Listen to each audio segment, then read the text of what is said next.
En el comercio exterior, estar actualizado no es solo una ventaja, es una necesidad. Con nuestras membresías de reuniones técnicas, tendrás todo lo que necesitas para crecer profesionalmente. Buscamos proporcionarte recursos confiables y actualizados. Optimizar tus operaciones diarias con herramientas prácticas. Reconocer tu tiempo invertido con acreditaciones curriculares. Ofrecerte perspectivas de expertos de TRC y otras firmas. Y conectarte con una comunidad de profesionistas apasionados como tú. Desde estudiantes que buscan complementar su aprendizaje, hasta profesionales comprometidos con la excelencia, nuestras membresías ofrecen algo para todos. Con la membresía Starter obtendrás grabaciones y materiales de nuestras reuniones técnicas. Un newsletter mensual con consejos prácticos y estrategias clave. Actualizaciones express con cápsulas que analizan las últimas novedades del DOF, SNIS, SAT, ANAM y CONAMER. Capacitaciones online a costo preferencial, donde obtendrás certificados que avalan tu aprendizaje. Acceso exclusivo a nuestra comunidad TRC, un espacio para conectar y crecer. Y sesiones interactivas en nuestros miércoles conectados para resolver tus dudas en tiempo real con nuestros expertos. Con nuestra membresía Essential tendrás beneficios adicionales como descuentos especiales en nuestros servicios. Capacitaciones online, sin costo adicional. Reuniones técnicas extraordinarias con especialistas externos que también abordarán habilidades prácticas como soft skills. Prioridad en la resolución de dudas durante los miércoles conectados. Y acceso a recursos especiales como plantillas, blogs especializados y formatos diseñados para optimizar tus procesos y mantenerte a la vanguardia. ¿Estás listo para avanzar hacia la excelencia en el comercio exterior? Contáctanos.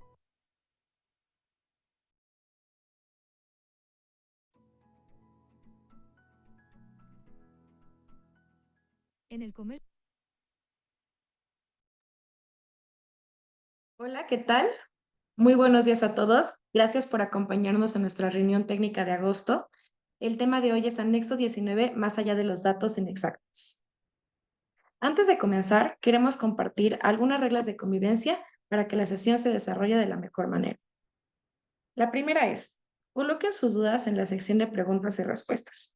Si se les concede el uso del micrófono, les pedimos que lo mantengan cerrado cuando no estén hablando para evitar interferencias en el sonido.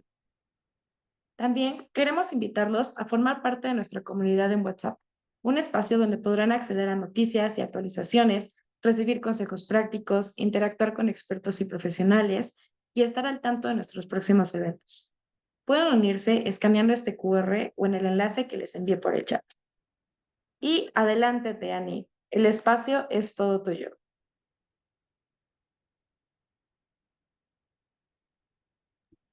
Muchas gracias a todos, muchas gracias. Déjenme abrir mi cámara, denme un segundo. Denme un segundito. No puedo desactivar el no video. Ahí estoy. Oigan, pues me da mucho gusto volver a estar con ustedes en estas reuniones informativas. Voy a compartir página, discúlpenme. Voy a compartir mi presentación para poder tener yo el control y no tener que estar pidiendo que me la... Nada más, por favor, ahí confírmenme si ya la pueden ver, si dice para todos ahí reunión técnica, si hice un movimiento rápido, ¿sí? ¿Confirmado?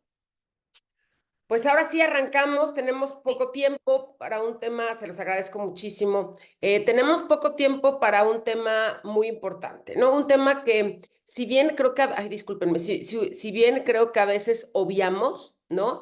En el sentido de que, pues los datos inexactos creemos que los conocemos, sabemos, creo que son de los pocos montos de multas que tenemos identificados, que van de 2,700 a 3,100 pesos, y decimos, bueno, pues esa multa, pues como sea, ¿no? O sea, la podemos cubrir, no, parece que no resulta onerosa para la empresa y una serie de cuestiones que aquí en la idea de esta reunión técnica es ahondar en ese aspecto y darnos cuenta que el anexo 19 o que los famosos datos inexactos tienen unas implicaciones secundarias y que a veces nuestro menor problema o nuestra menor implicación es el pago de la multa administrativa que trae consigo la declaración de estos datos. Pero bueno, un poco de la agenda del día.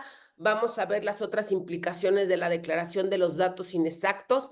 Ahí yo voy a ir haciendo una serie digamos, mencionando alguna serie de implicaciones, pero aquí les pediría, yo sé que nos pidieron que las preguntas se hicieran en la cajita, vamos a decirle en la cajita como de Instagram, en la cajita, pero en este caso, yo les pediría que al momento de estar platicando de las implicaciones son las que yo veo, las que con mi experiencia he identificado, pero ya saben que el universo es enorme, ¿no? Y gracias a Dios tenemos estos foros de convivencia donde estamos gente que estamos en diferentes partes de la República y que hemos tenido diferentes experiencias, entonces ahí yo les pediría que me ayuden a compartir si derivado de los datos inexactos que vamos a estar platicando, ¿han tenido ustedes alguna que otra consecuencia derivada de la declaración inexacta de esta información? Y luego vamos a hablar rápidamente de procedimientos y simplificados de corrección, las famosas reglas 3721, etcétera. La 3725, que van relacionado un poco con este tema de los datos inexactos. Entonces, bueno, pues vamos a empezar, vamos a entrar en materia para poder tener una sesión provechosa. Híjole, cuando me preguntan o cuando tengo la oportunidad de arrancar empresas o de estar desde el inicio de las empresas y los inversionistas extranjeros, hablamos, pues no sé, tenemos muy familiarizado el tema de trabajar con japoneses, con chinos.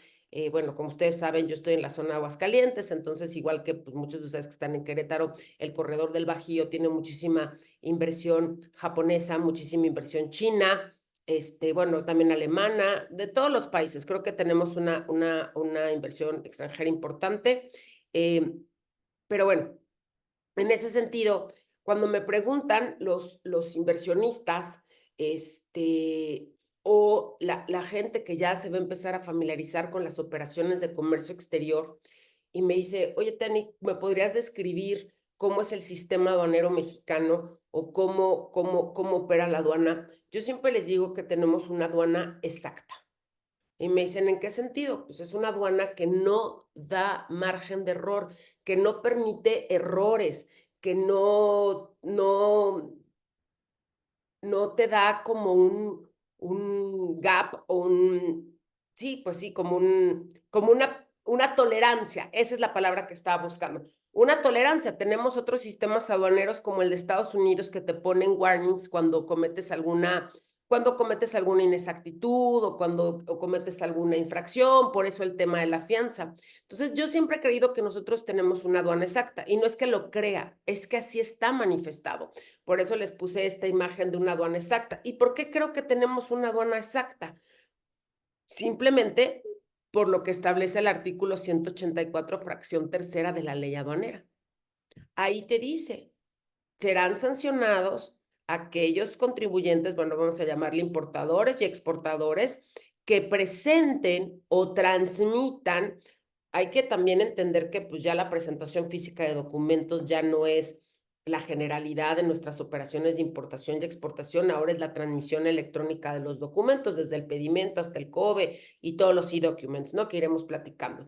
Entonces, se transmiten o presenten los informes o documentos a que se refieren las fracciones anteriores. Las fracciones anteriores del 184 se refiere a todos los documentos, anexos, informes que acrediten que las operaciones se sometieron a los distintos trámites o al proceso de despacho aduanero, a los actos y formalidades inherentes al despacho aduanero, pero bueno, que presenten esa información, que presenten la información relacionada con la introducción o extracción de mercancías y ahí se los puse en negritas, con datos inexactos, falsos u omisiones. Entonces aquí aquí en nuestro sistema aduanero está castigado o sancionada la inexactitud, la falsedad y la omisión. Entonces, derivado de esto, pues creo que podemos resumir o identificar que tenemos una aduana que nos pide declaraciones exactas. O sea, ¿a qué me refiero? No podemos decir, traigo más o menos 1,000 clavos. El valor de mi mercancía es más o menos $40,000. Creo que mi proveedor está ubicado en, creo que o sea, los creos, ¿cómo se llama? Assumption, tomar como, ahorita me voy a acordar de esa palabra, discúlpenme, ahorita me voy a quedar, pero bueno, necesitamos exactitud en la información. Lo cual, si está sancionado, pues nos convierte en que tenemos que tener un double check y verificar perfectamente la información que estamos transmitiendo al SAI a través de los pedimentos, de los e-documents y de todo lo relacionado con nuestras operaciones de comercio exterior. Entonces, por esta razón yo puedo concluir que el sistema aduanero mexicano es un sistema aduanero exacto. Y creo que esta reflexión o esta identificación de por qué podemos decir que es exacta nos puede ayudar mucho cuando estamos tratando con diferentes proveedores, cuando estamos tratando de decirle, oye, mándame la información de tal manera. Es que en mi aduana, yo entiendo, la aduana de Australia, la aduana de Nueva Zelanda, la aduana de Estados Unidos trabajan diferente, pero mi aduana, la mexicana, es exacta. Por lo tanto, yo necesito dar información exacta y verídica, ¿no? Pero bueno, ahora sí vamos a entrar en materia. Y es lo que yo les pediría, que me ayuden es que si yo hago grande la pantalla, yo no puedo ver quién tiene la mano levantada, porque no sé por qué, pero yo lo que les pediría es que me ayuden a complementar ahí el equipo técnico de TRC, si ve que alguien tiene levantada la mano o puedan abrir sus micrófonos para completar la información o para añadir a lo mejor otras implicaciones secundarias que ustedes hayan vivido o que hayan visto relacionadas con la declaración de datos inexactos. Claro que sí, Teani. Yo ya ahorita les estoy activando la posibilidad de que activen su micrófono a quienes tienen la mano alzada. Tenemos Gracias. 5 desde que entraron, entonces yo me imagino que pueden haber sido clics pues de error, Ajá. pero pues por si alguien quiere hablar, ya pueden hablar. Justo. Gracias. Igual si quieren ir bajando, bueno, como los que sean error. Vamos a empezar en materia, ¿les parece bien? Y conforme vayamos avanzando, me van a ayudar Brenda me va a ayudar a estar controlando los accesos y etcétera, porque yo la verdad soy muy dispersa, entonces no puedo controlar muchas cosas a la vez. Primero, esto es el anexo 19. Los datos que la aduana o los datos que la autoridad, no quiero decir la aduana, los datos que la autoridad considere inexactos están establecidos en el anexo 19 de las reglas generales de comercio exterior. Esos son los que anteriormente conocíamos como los datos que alteraban la información estadística y por lo tanto, si había inexactitud en su declaración, tenías una multa administrativa establecida en la multa establecida en el 185 fracción segunda de la ley, ¿no? Su infracción y su sanción. Entonces, tomé como referencia ese anexo 19 para fijar lo que se consideran datos inexactos y por lo tanto podemos decirle de igual manera campos multables. En la primera línea, no hagan caso, obviamente no crean que hice la numeración mal o que no me sé los números romanos o que no me los aprendí en la primaria, creo que es en la primaria y la secundaria, son los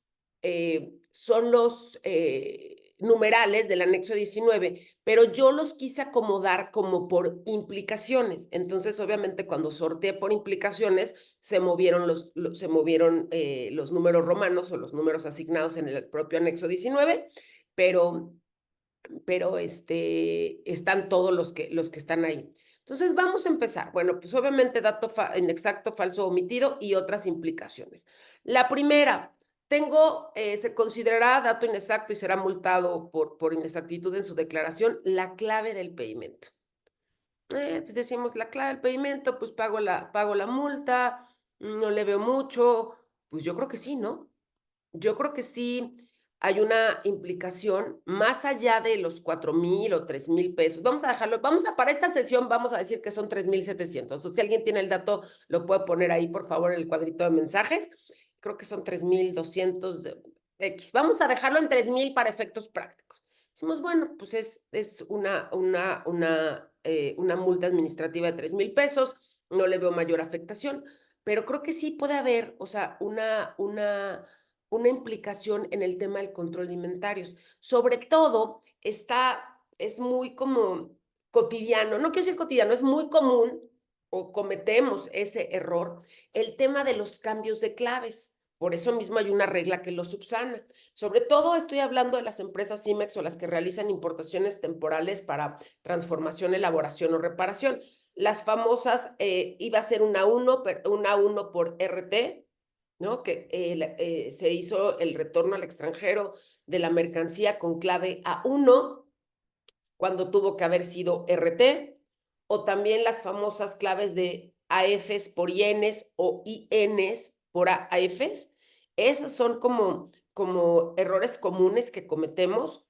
Hemos visto, por ejemplo, materia prima con clave de pedimento como activo fijo, cuando pues, es mercancía que se va a integrar al proceso productivo, o viceversa, activo fijo que se refiere pues, a tuercas, tornillos, etcétera. Y bueno, también hemos identificado la parte donde los retornos de la mercancía, los retornos, en vez de ser A1, en vez de ser RT y los hacen A1. Para efectos legales es una exportación. Para todos los efectos legales es una exportación. Pero nosotros tenemos que diferenciar, porque yo tengo que diferenciar si es un retorno de un producto que se fabricó a partir de materiales importados temporalmente o es una exportación definitiva a lo mejor de mercancía nacional. Entonces, bueno, en el caso de la clave del pedimento, pues tengo una afectación, sobre todo en el tema del control de inventarios. Entonces, si es un dato inexacto, sí puede ser multable si me lo identifica la autoridad, pero también puedo tener una afectación en el control de inventarios. Entonces, no nada más nos quedamos en el tema del dato inexacto. Luego tengo dos, clave del país vendedor o comprador y clave del país de origen o último destino. Eso depende de la operación, por eso tenemos, si es por ejemplo importación, pues declaramos el país vendedor y el país de origen. Y regularmente si es una exportación, declaramos al país comprador y al país de origen. Pero ¿qué pasa si tenemos si tenemos errores o inexactitudes en la declaración de las claves? De las claves. Bueno, ahí lo que yo veo y lo que he visto es que podemos tener un tema de cuotas compensatorias en el caso de las importaciones, porque a lo mejor nosotros estamos declarando por error una clave de un país que está sujeto al pago de una cuota compensatoria por la fracción arancelaria que yo estoy importando. Vamos a pensar que yo estoy importando malla de acero de origen alemán y hay una cuota compensatoria para la misma fracción arancelaria cuando sea malla de acero originaria de China. Entonces, si por algún error la clave de país de origen, a lo mejor puede decir China, puede decir Alemania, pero la clave del país es inexacta, o que a lo mejor se les fue a la hora de que están capturando y pusieron el país de origen correcto, pero la clave, la clave distinta, la clave diferente a lo que realmente es la importación, como en el caso que les platicaba, que pusieran, por ejemplo, China en lugar de Alemania, pues ahí no nada más estoy hablando de un dato inexacto. Igualmente en el caso de preferencias arancelarias, a lo mejor puedo poner como país de origen un país distinto a México o un país con una clave diferente, y ahí puedo meterme en dos temas, en temas de cuotas compensatorias, porque a lo mejor la fracción arancelaria en el caso de las importaciones está sujeta a una cuota compensatoria, y por declarar esa clave, el validador identifica que tendría que estar pagando la cuota compensatoria, pero si no lo identifica, pues la autoridad después podría venir y decir, oye, si tú me estás importando de un país sujeto a una cuota compensatoria y la fracción es de la cuota compensatoria, ¿dónde está la lana? Lo mismo en el caso del país de origen. Entonces, más allá de que sea un dato inexacto, puede tener otras implicaciones en el caso de las claves de los países vendedor, comprador. En el caso del comprador, no sé, no le veo mucho tema, ¿no? Sabemos que existen las triangulaciones comerciales, pero en el tema de origen, ese sí le veo le veo un tema para cuotas compensatorias y para aplicación de preferencias arancelarias. Voy a decir una tontería, pero puede suceder. Oye, voy a declarar como país de origen China, pero a nivel partida declaré el identificador TL y apliqué una preferencia arancelaria. Y aquí creo que hay algo que no había revisado y ahorita platicando con ustedes. Hay un error también que cometemos comúnmente y que creemos que la validación del pedimento se asume como una resolución a favor del contribuyente. O sea, todo depende de la clase de validador o el validador con el que valide tu agente aduanal. Voy a lanzar una pregunta al aire. O sea, mucha gente dice, es que validó el pedimento. Sí, o sea, pudo haber validado porque, por ejemplo, cada validador determina, si bien hay un manual operativo de los validadores, que el tema, o sea, el tema de valores alfanuméricos, catológico, creo que es de catálogo, etcétera, si hay unos lineamientos, puede ser que unos validadores tengan candados distintos a otros. La mayoría de los agentes aduanales trabajan con el validador de Karen, pero el validador de Karen tiene ciertos criterios de validación. Existen otros validadores en el mercado que tienen otros criterios de validación. Entonces, no podemos asumir nosotros como importadores y exportadores que el que valida un pedimento es que está correcto. Tenemos también que tener una función de auditoría o de un proceso o de compliance de auditoría. Pero bueno, esa es una reflexión que ahorita vamos a dejar ahí un poquito en el estacionamiento, sobre todo el tema de la validación de los datos, de la validación del pedimento, de la validación de los datos del pedimento. Ok, entonces, clave de país de origen, tenemos ahí un tema, podemos tener implicaciones relacionadas con cuotas compensatorias y con preferencias arancelarias. Ay, perdónenme, quería señalarlo. Fracción arancelaria y NICO, pues es un dato inexacto, ¿no?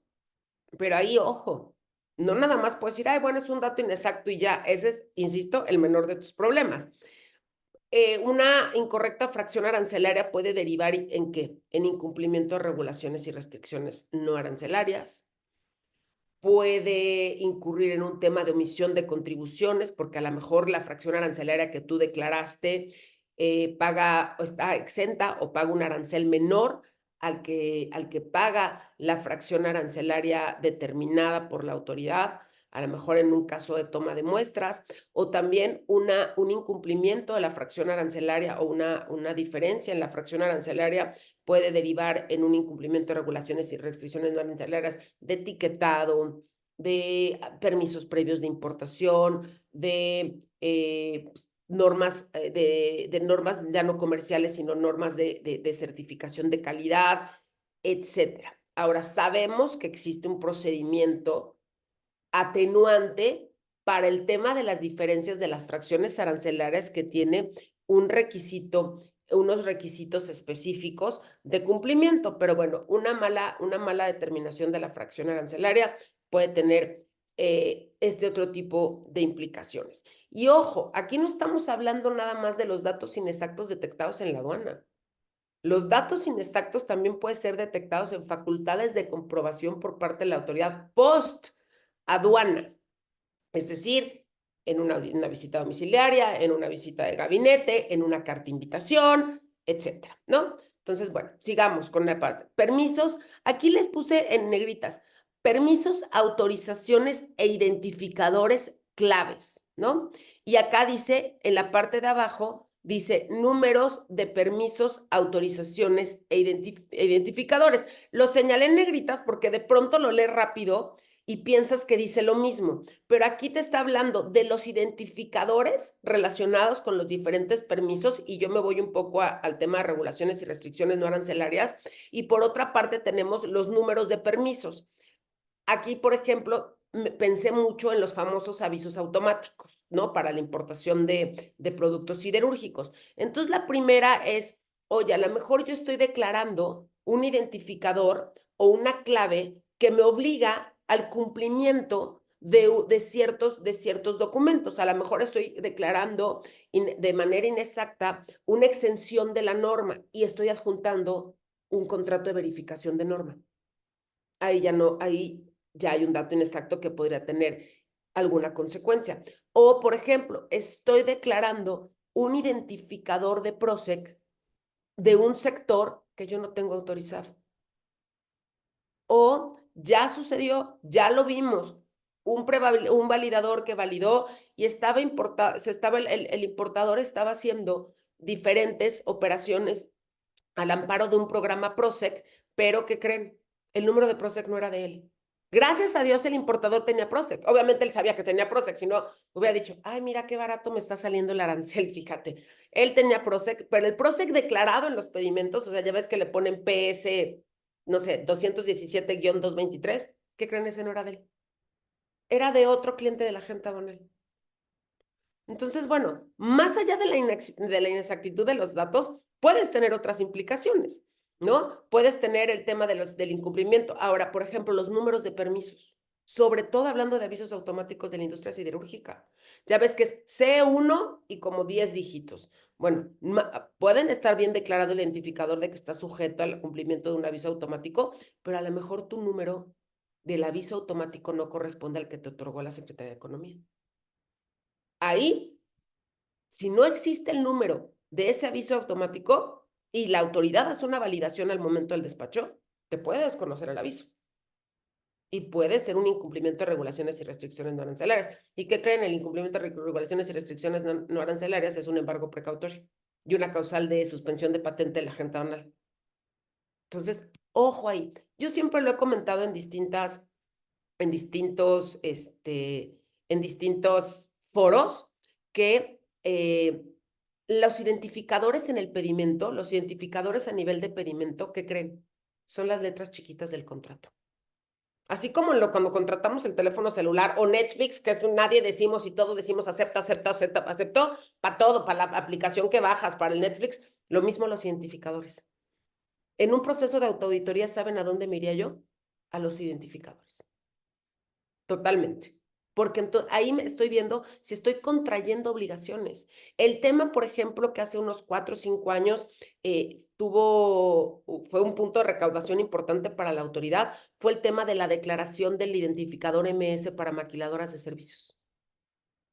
Como muchas lo estaban omitiendo, los multaron por todas sus operaciones, porque no ponían MS para identificar que era una maquiladora de servicios. Entonces, bueno, este es un punto importante que tenemos que revisar. Siguiente, cantidad de la mercancía en unidad de medida de la tarifa del impuesto general de importación. Obviamente, no nada más, o sea, si yo tengo un excedente, si al momento del despacho la autoridad aduanera detecta un excedente de mercancías no declaradas, estamos de acuerdo que tu menor problema es el dato inexacto. O sea, le ruegas a Dios porque solo te monte por dato inexacto. Pero ¿qué creen? La autoridad no lo va a hacer por un dato inexacto. Te va a embargar precautoriamente la mercancía. ¿Por qué? Porque el excedente no acredita que la mercancía se somete a los actos y formalidades inherentes al despacho de enero. Es decir, es contrabando. Por lo tanto, hay una misión de contribuciones. Entonces, el dato inexacto es lo de menos. Pero ¿por qué tenés importante el anexo 19? Porque es una guía.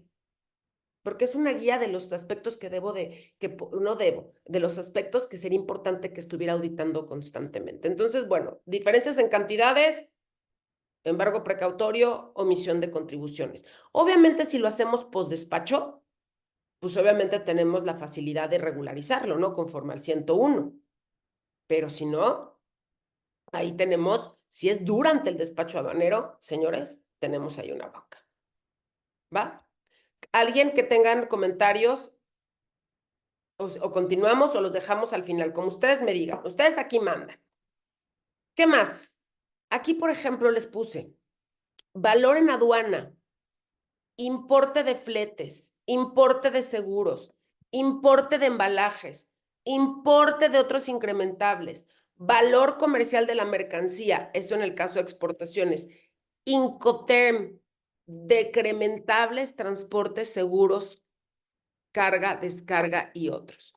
Todos estos datos yo se los agrupé porque conforman la correcta determinación del valor en aduana o del valor comercial en caso de exportaciones. Ahorita voy a dejar a un lado el valor de el tema de las exportaciones porque ese no tiene tantas implicaciones legales en casos de una inexactitud. Pero si yo no tengo una determinación correcta del importe de los fletes, del importe de los seguros, de los embalajes, de otros incrementables, no tengo elementos que me permitan determinar el correcto valor en aduana. Y el valor en aduana, señores, ¿qué es? Es la base gravable. Es la base gravable para el pago de las contribuciones. Por eso ahorita todos tenemos que tener especial atención en ese tema. Y no nada más por la entrada en vigor de la manifestación de valor, que ya vemos que tiene sus áreas de oportunidad, pero eso seguramente será sujeto de otra sesión, sino porque la autoridad ya se dio cuenta que la incorrecta valoración es un eje de fiscalización importante y de hecho está en el Plan México. Estos aspectos que yo les estoy diciendo aquí no los van a detectar. Es difícil de detectarlos al momento del despacho. Regularmente, esta revisión de estos datos que les estoy señalando aquí, creo que hay una manera de hacer puntero, creo que es con este. No olvídenlo, no voy a experimentar porque luego me meto en líos. Mira, aprovechando, sí tenemos algunos comentarios en el chat. ¿me No sé ayudas? si gustas que te los lea de Sí, alguna sí, vez. eres Claro tan que amable. sí. Sí. Mira, tenemos el primero que es de Laura González. Dice, ¿estos datos incorrectos se refieren en el pedimento o en el certificado de origen o ambos? En ambos. Si revisamos el artículo 84, 184 es pedimento, informes y documentos anexos al pedimento. O sea, afecta a toda la información, digamos a todo el 36A de la ley aduanera.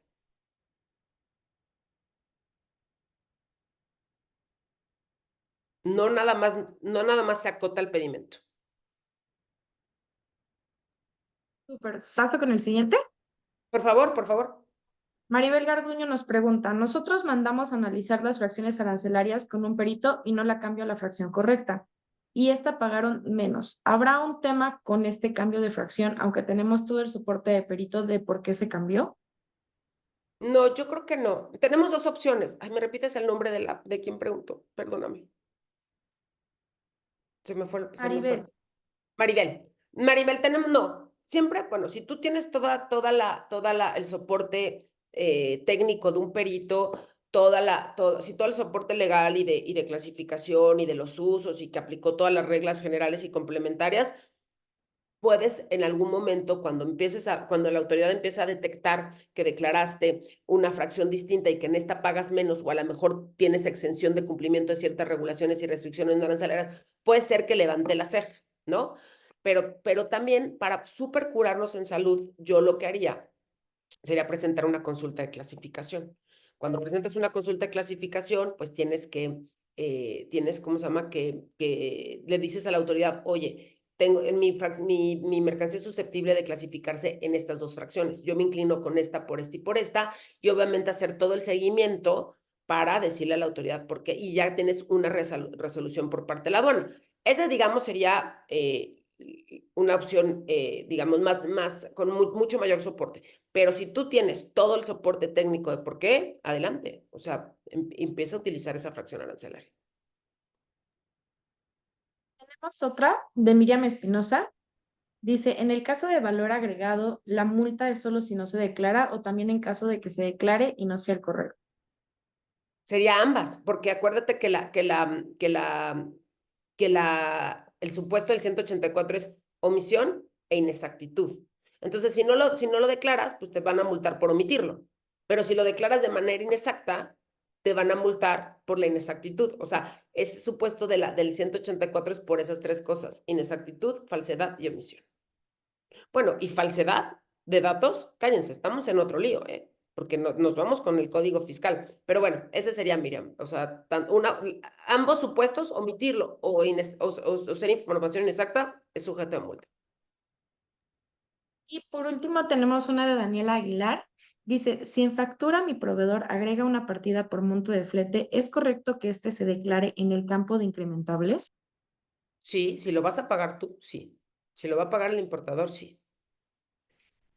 El tema de valoración, creo que es importante, lo vamos a dejar ahí como en la parte de las tareas, o sea, de lo que podemos hacer en otras sesiones, lo voy a platicar con Raúl, Pero bueno, todo esto que yo les platicaba de estos supuestos que son datos inexactos, que están estrechamente relacionados con la determinación del valor en aduana, regularmente se fiscalizan post despacho. Es muy complicado que, o no sé si a alguien le ha pasado, es muy complicado que alguien nos vaya a cuestionar el importe de los seguros en el despacho. O que te diga, a ver, tráeme tu póliza al momento del despacho. O a ver, identifícame tus decrementables. Eso no sucede en el despacho. Sucede post despacho. Y ustedes, me imagino, bueno, saben que empezaron a hacer, y el tema de los Incoterms, señores, es como muy fácil que la autoridad lo cruce. Estuvieron el año pasado y el antepasado, no sé si ahora no me ha tocado, pero bueno, yo estoy en una zona del país nada más. Empezaron a mandar muchísimas cartas de invitación derivada del uso incorrecto de los Incoterms, ¿no? Que declarabas en tu pedimento ex-work y no declarabas ningún incrementable. O declarabas DAP y no había incrementables. O sea, esos cruces son muy sencillos y son los cruces que nosotros tenemos que hacer como importadores. O sea, esto, como yo les decía, es una guía para empezar a hacer acciones de autoauditoría. Entonces, toda la inexactitud o toda la diferencia en estos datos, más allá de que te multen por datos inexactos, se entiende que entonces, si yo, por ejemplo, no sabía que sí yo pagaba el flete yo, o no sabía que sí teníamos una póliza de seguros, o no conocía el importe de otros incrementables, como proporcionarle tecnología y moldes al proveedor, etcétera, o no conozco los Incoterms, aunque parezca, los Incoterms parece que es como la clase 1 del comercio internacional, pero cuando ya estamos adentro y cuando ya estamos viviendo la cotidianidad de estas operaciones, nos damos cuenta que los Incoterms nos juegan malas pasadas y nos juegan, pues tienen su truco. Entonces, esta parte creo que es muy importante que empecemos a revisarla y empecemos a dar el sustento. Digo, no me quiero meter.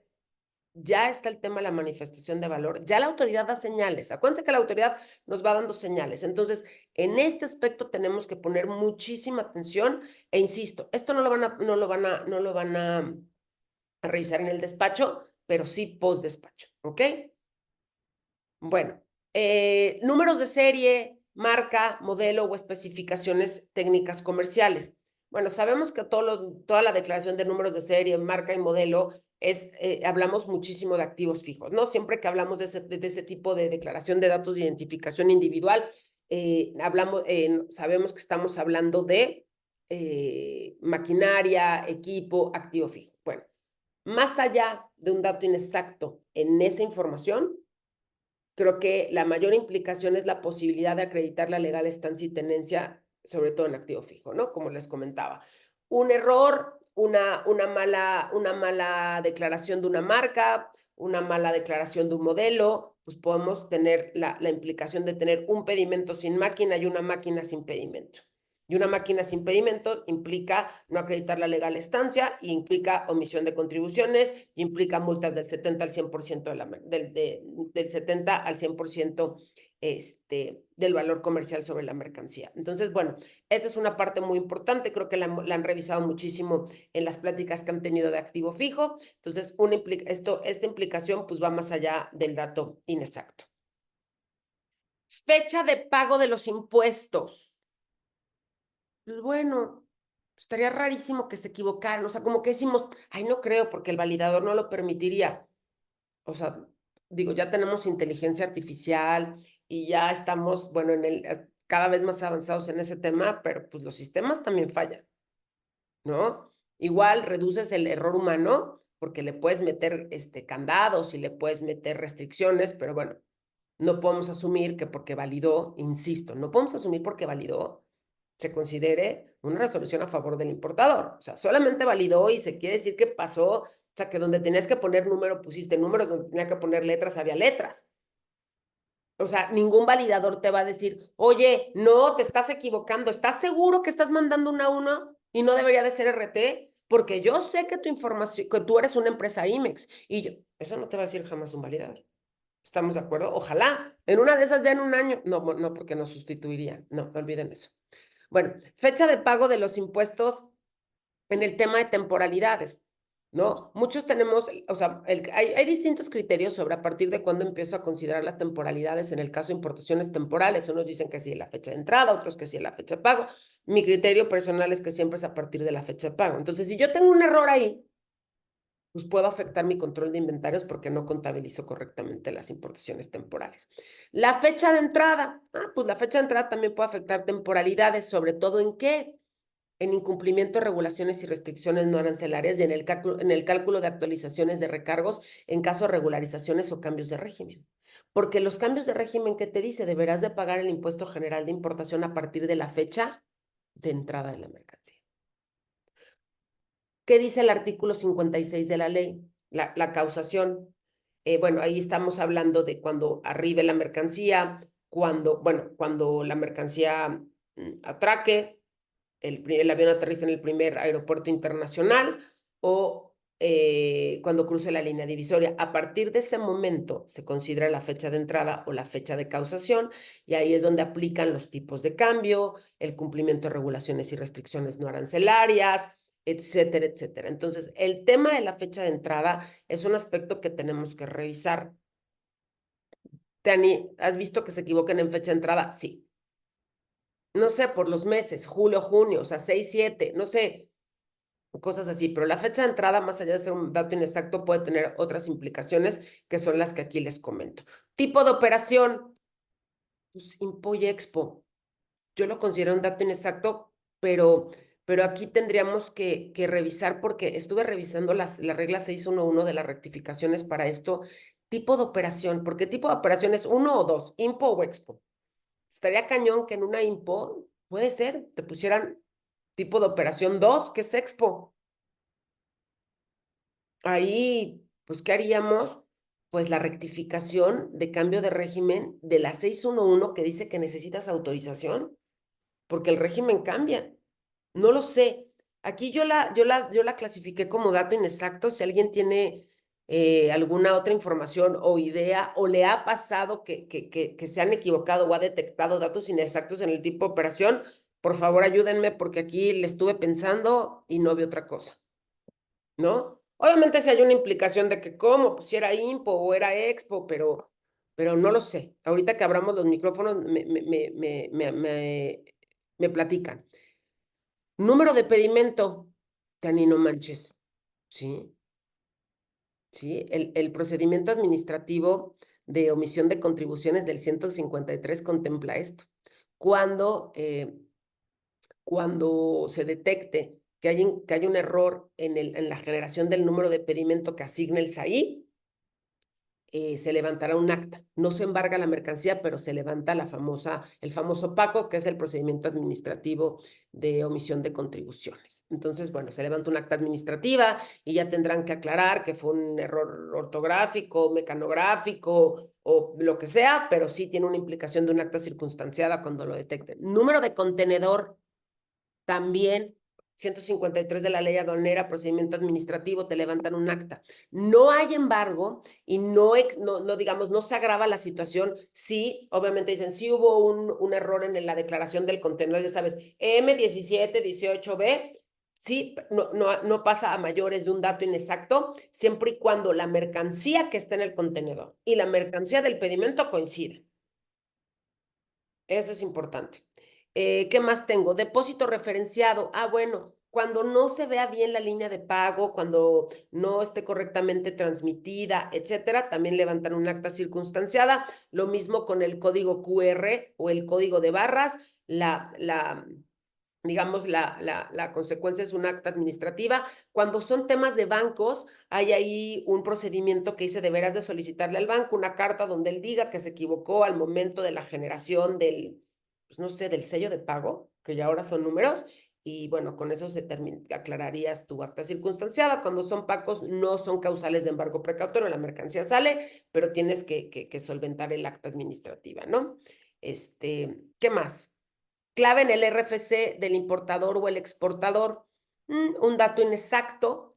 Bueno, obviamente puedo rectificar el RFC del importador y el exportador bajo ciertos lineamientos, ¿no? Ahorita se me fue la regla, creo que es la 3722, te dice, sí, puedes cambiar el RFC o puedes rectificarlo siempre y cuando, bueno, se acredite pues que los dos son clientes de la agente aduanal, o sea, que se hubo una equivocación, pero que los dos, que hay encargos conferidos, que fue un error, que los dos son parte bueno, son clientes de la agente aduanal, etcétera. Digo, creo que es lo primero en lo que nos fijamos, pero no me gustaría, denme un segundo, no me gustaría obviar esta información de revisión de los RFC, sobre todo.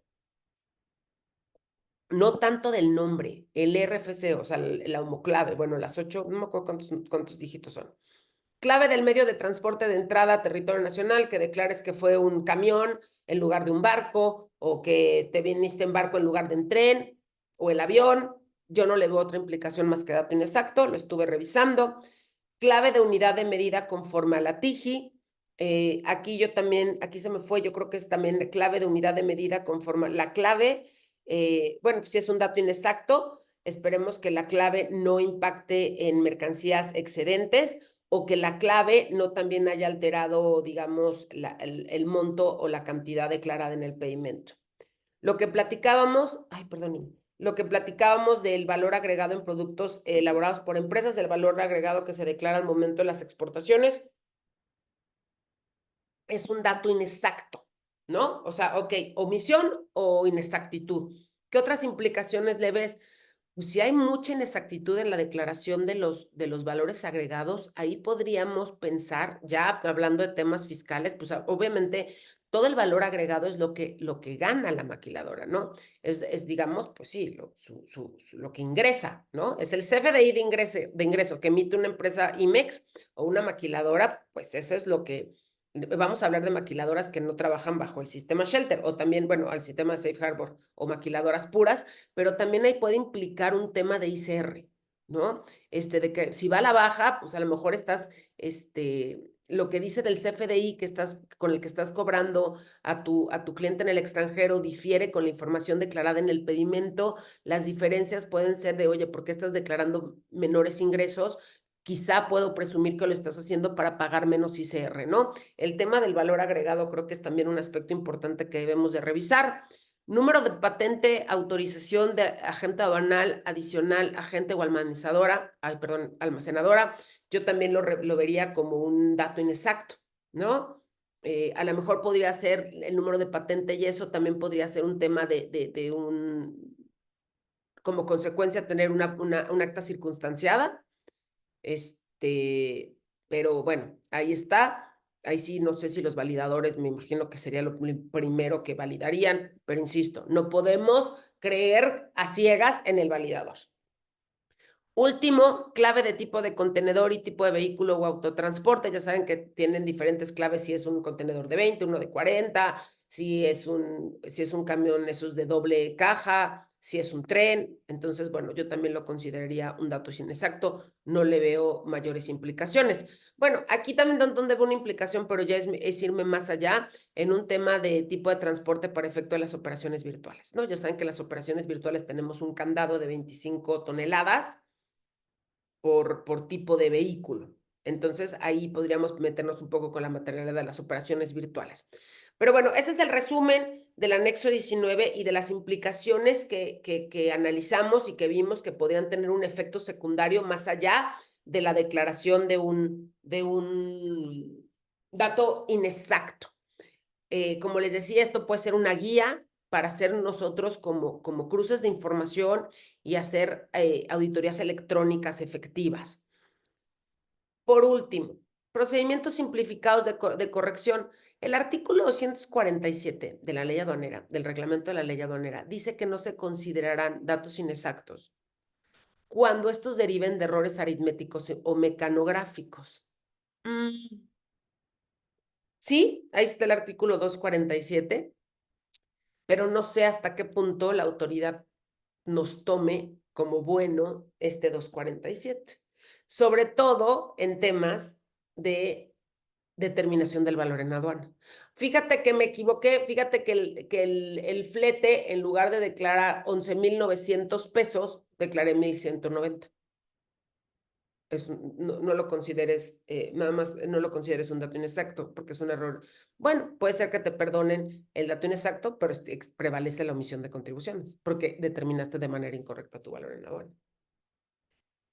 Por eso yo les dije que hay que también, me faltó diferenciar como los que pueden ser detectados al momento del despacho y los que son detectados posterior al despacho aduanero. Todo el tema de valoración aduanera va a ser post despacho. Entonces, obviamente, si nosotros hacemos un proceso de autoauditoría y nos autocorregimos antes de que se ejerzan facultades de comprobación, pues sabemos que no estamos sujetos al pago de multas, porque sí me ha tocado ver visitas domiciliarias, sobre todo visitas de gabinete, donde se van en multas de inexactitud, no nada más en pedimentos, en facturas, en COBES, en certificados de origen, en todo lo que se transmitió a través de BUSEM, de BUSEM, y todo lo que se transmitió, o sea, el pedimento se balsa ahí y lo demás se transmite a través de BUSEM para el cumplimiento del 36A. Entonces, si me dicen todos los documentos, todo lo que hayas transmitido, presentado o transmitido. La regla 3721 tiene atenuantes en infracciones mayores, bueno, pues, en importación temporal de mercancía no registrada en el IMEX. Creo que la regla 3721 es como el as bajo la manga que tenemos. Cuando ahí te habla que cuando una empresa IMEX importa mercancía que no estaba registrada en su IMEX, bueno, pues puede considerarse solamente un dato inexacto siempre y cuando la empresa IMEX tenga la ampliación de la mercancía. O sea, estos son atenuantes. Es, ok, no te voy a aplicar el efecto secundario, solo me voy a quedar con la multa administrativa. En la inexacta clasificación arancelaria, lo mismo, te dice, oye, si la detecto, no me voy a ir por omisión de contribuciones, etcétera, si me rectificas el pedimento, simplemente si rectificas el pedimento. Ese es el procedimiento, sí, correcto. Y bueno, cumplimiento de regulaciones y restricciones no arancelarias. Acuérdense que cuando la autoridad detecte que no hay un incumplimiento de regulaciones y restricciones al momento de despacho, le da al importador 30 días para que presente para que presente el documento que acredite este cumplimiento. Obviamente hay una multa, pero no embarga. Acuérdense que toda la mercancía que no cumpla regulaciones y restricciones por el artículo 183 pasa a propiedad del fisco federal. Entonces, este atenuante te dice, va, te doy 30 días para que traigas el permiso de lo que sea, o cumplas con la norma de calidad, te multo por datos inexactos, te multo por el 176, pero no me quedo con tu mercancía. Eso es súper importante. Y bueno, los famosos datos de identificación fiscal del proveedor, ahí es donde está el fundamento legal. Luego, Tani, ¿dónde está? Donde dice que si son de China, Tailandia, Singapur, países raros, Blasdisvania y cosas así, ¿dónde dice que puedo omitir el tax ID cuando no se conozca? Ah, pues no sé, está colgado de la 3721. Ahí dice qué información es, qué datos son, cuáles son los datos de identificación fiscal del proveedor o el exportador cuando se trate de Estados Unidos, Canadá, Francia. Y te dice, cuando sean países distintos a estos, puedes presentar una carta donde manifiestas que desconoces el número de fiscal. Ahí lo metieron. Entonces, bueno, estos serían el punto, estos serían los atenuantes a estas infracciones mayores relacionadas con datos inexactos. Pero, insisto, la importancia o por qué se decidió tocar este tema, porque no nos podemos acotar a que son datos inexactos. Todo dato inexacto tiene una implicación secundaria.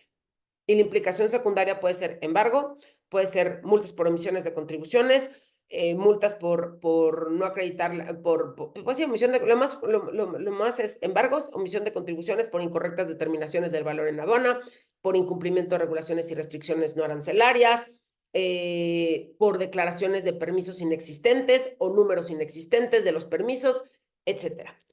Ahora sí, con esto podemos pasar al tema de preguntas y respuestas. Si me ayudan, por favor. Claro que sí, Tiani. Mira, tenemos varias preguntas en chat y tenemos 3 preguntas en la sección de preguntas y respuestas y además tenemos manos arriba. Dime, ¿con qué te gustaría comenzar? Si les parece bien, híjole. Vamos con manos arriba porque yo fui la que incentivé eso. Entonces, si quieres, manos arriba y luego nos vamos a preguntas y respuestas. Perfecto. Tengo a Katia Urbieta Loza y ella tiene permiso para hablar. Entonces, si gustas, Katy, activar tu micrófono. Creo que Katy empezó con la mano subida arriba, perdón. Entonces nos pasamos con Erika Pérez. Vamos a dar unos segunditos. Bueno, quedó Vania. Vania Valeria. Igual creo que no. ¿Ya les dio pena a todos? Ya les dio pena. Fernanda Gutiérrez. ¿Me escuchan? Ya te Sí. escuchamos, Vania. Ah, bueno, de la que hablabas del tipo de multa de operación, del que no sabía que a lo mejor cómo, en qué ejemplo se podía dar. Era Ah, que sí. puede darse un pedimento IN y realmente era una operación definitiva, entonces también estás incumpliendo con los impuestos y estás generando que pues haya error. Ah, claro. Sí, que a lo mejor. Sí, o podría presumirse que estoy usando, o estoy destinando el uso de mi programa a un uso distinto, ¿no? Así es. Por ahí podría ser, tienes toda la razón, Valeria. Sí, correcto. Eso también sería una implicación importante en el tema de las claves del pedimento. Te agradezco tu comentario, sí. Pues pasamos con Sergio Humberto Sánchez.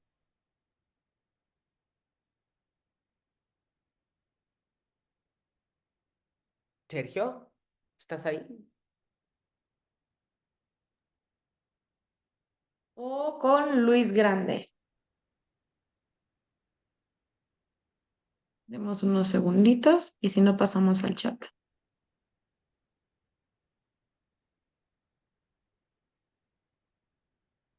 Pues vámonos al chat y ya si continúan con la mano abierta, pues ya veremos en unos minutitos para terminar en tiempo. Entonces, si quieres, ¿te parece bien si damos 10 minutos de preguntas y respuestas? No sé cuántas tengas en el chat porque no puedo ver, pero adelante, porfa. Claro que sí. Mira, voy a irme por orden, voy a alternar entre la sección de preguntas y respuestas y el chat, de acuerdo al horario en el que pusieron su pregunta. Y Gracias. comenzamos con Miriam Espinosa. Ella dice, ¿la autoridad tiene manera de determinar que el valor declarado no es el correcto? Entre paréntesis, valor agregado. No, bueno, sí puede porque al momento de una auditoría te puede decir que justo, que separes el valor de la materia prima, el valor del empaque y embalaje y el valor agregado. ¿Lo puede cuestionar? No. O sea, porque ya sería contabilidad de costos de tu empresa. O sea, solamente tú sabes que integra ese valor agregado. Puede ser el personal directo. Bueno, no puede ser, o sea, digamos, los trabajadores directos, puede ser también todos los servicios que tú requieres para que pueda funcionar esa fábrica. Sería muy complicado que cuestione el valor agregado en monto.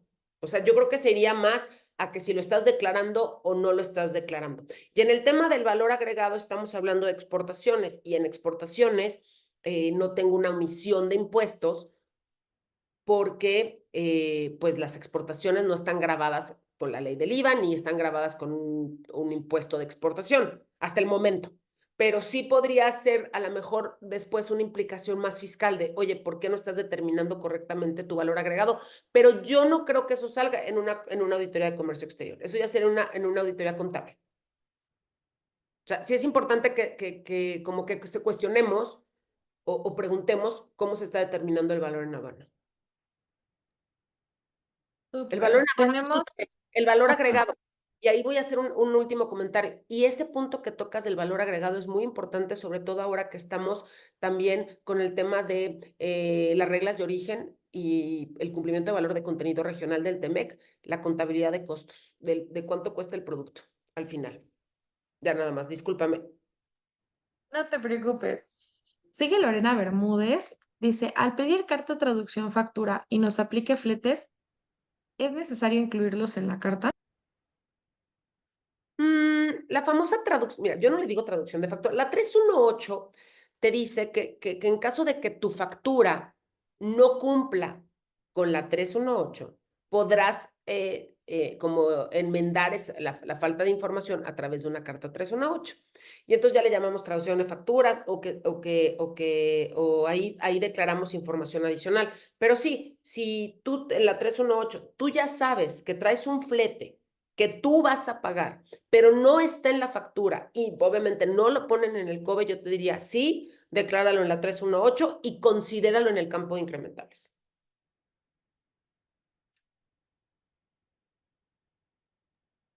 ¿Sí? ¿Continúo con la que sigue? Por favor, sí, sí, sí. Yo te hago así la que sigue.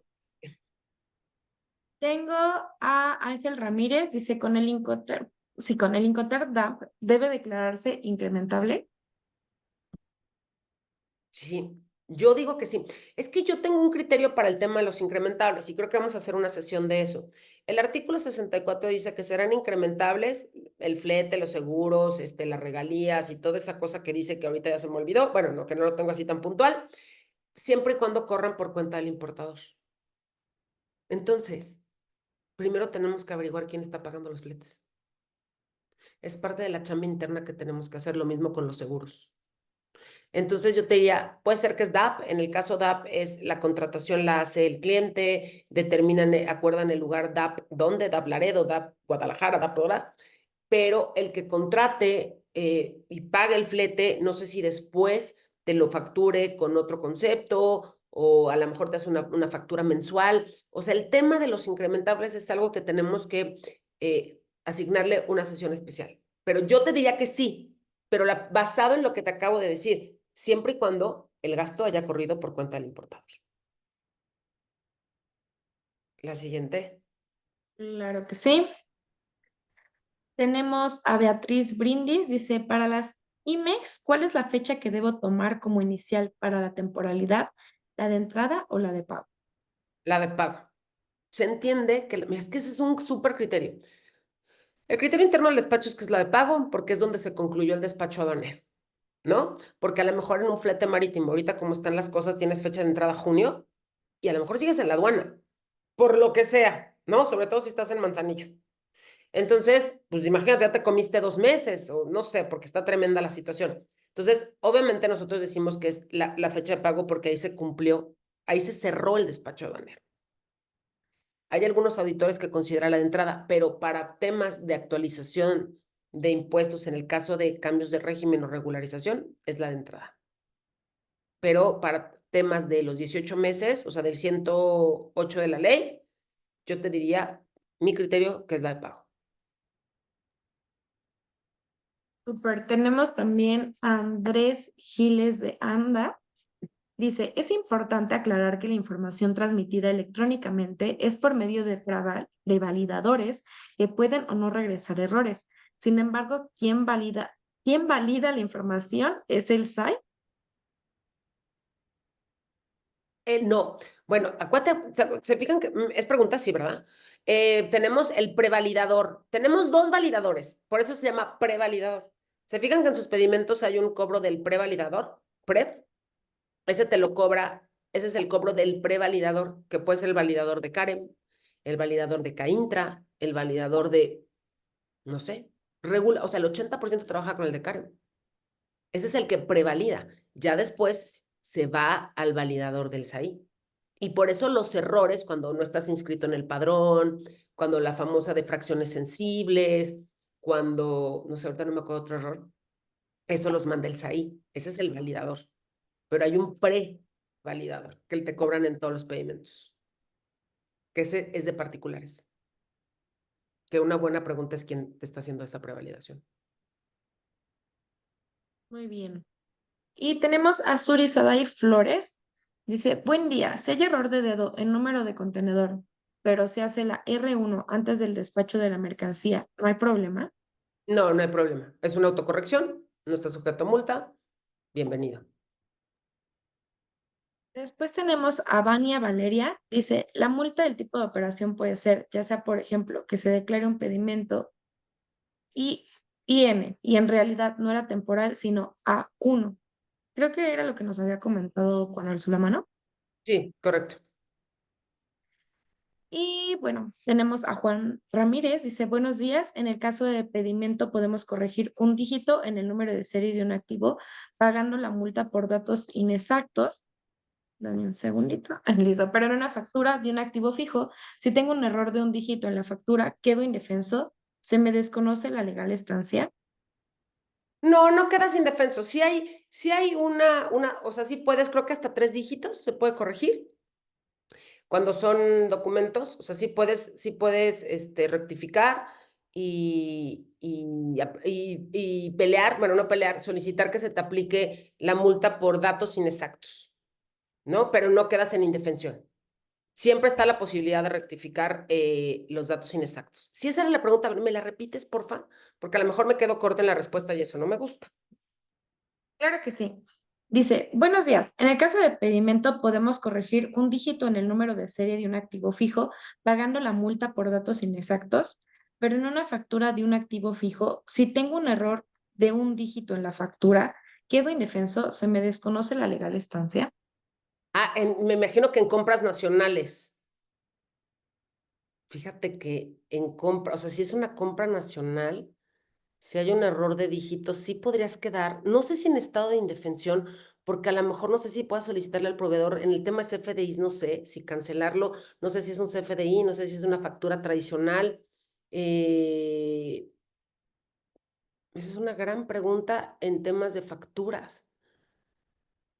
Si no está relacionado, o sea, me imagino que, o sea, pensando en compras nacionales, yo creo que esa sí me la vas a dejar de tarea, es una gran pregunta. Yo me imagino que podría solicitar la emisión de una nueva factura si es una compra reciente, pero si es una compra ya de muchos años, aquí ya me está diciendo, la autoridad me está desconociendo y me está aplicando PAMA. Tengo 2 casos, compra nacional y otro donde se referencia un pedimento, pero es antiguo y no lo tengo a la mano. Ay, Juan. Compra nacional. Tenemos contacto con el proveedor que nos compró, que le vendimos para que a lo mejor él nos pueda emitir una carta donde diga que efectivamente el número de serie corresponde a esto. Y si no tienes el pedimento, cuando son compras de primera mano y te declararon el pedimento, ya sabes que yo importo una máquina y te la vendo a ti, Juan, es una compra de primera mano y yo tendría que haber declarado de manera correcta el pedimento. Regularmente ahí hay errores y bueno, solicitarle al proveedor que te dé el pedimento luego es complicado. Entonces, la empresa se disolvió, son activos muy viejos. Te voy a decir una cosa, Juan, labor de convencimiento. Labor de convencimiento a lo mejor con la autoridad de que son errores de dedo o aritméticos. Déjame buscarte el fundamento. Sí, creo que si son más de dos dígitos, te prometo, Juan, si me mandas un correo, te busco el que te tienes tolerancia hasta de 2 o 3 dígitos. Vamos a ver si por ahí nos podemos defender. ¿Te parece bien? Y bueno, si gustas, Teani, vamos a concluir con esa pregunta porque ya son las 11:10, ya nos pasamos 10 minutitos, pero les Gracias. comentamos a todos, nos pueden enviar de favor un correo, vamos a también tratar de darle seguimiento a estas preguntas que dejaron sobre el chat y sobre la sección de preguntas y respuestas para pues enviarles la respuesta lo más pronto posible que podamos. De igual manera la vamos a tener en la página de membresías de reuniones técnicas. Y pues eso sería todo, Teani, si estás de acuerdo. Muchísimas gracias. Que tengan un muy buen día. Gracias a ti.